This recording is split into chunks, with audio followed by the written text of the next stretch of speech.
RMC, Apolline Matin. Apolline de Malherbe. 6h52 sur RMC, l'heure de Nicolas Poincaré.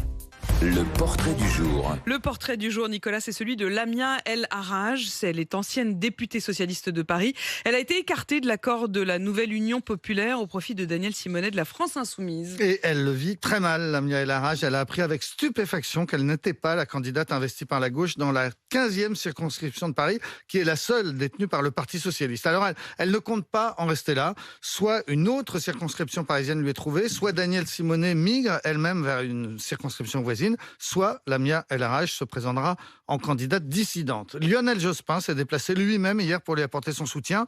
Pour lui, elle est la seule légitime.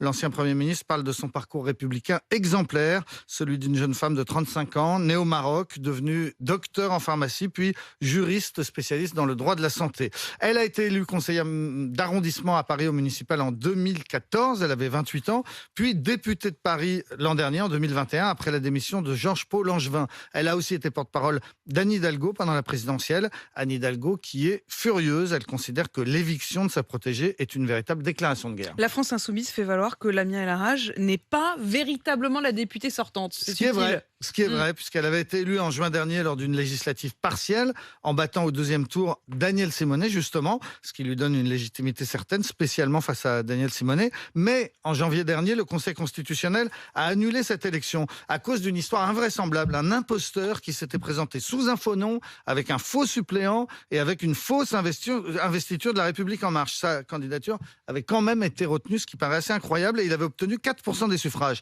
Le Conseil constitutionnel a donc jugé que cette escroquerie avait faussé le scrutin, il a annulé l'élection, mais comme on n'était qu'à quelques mois des législatives, eh bien il était trop tard pour faire une nouvelle partielle et le siège a été laissé vacant. Formellement, Lamia El Harraj n'est donc pas la députée sortante, mais plutôt la dernière députée de cette circonscription très convoitée, et on a bien compris qu'elle n'avait pas l'intention de se laisser faire. Et le feuilleton va se poursuivre parce qu'il est vraiment au cœur des négociations et des tensions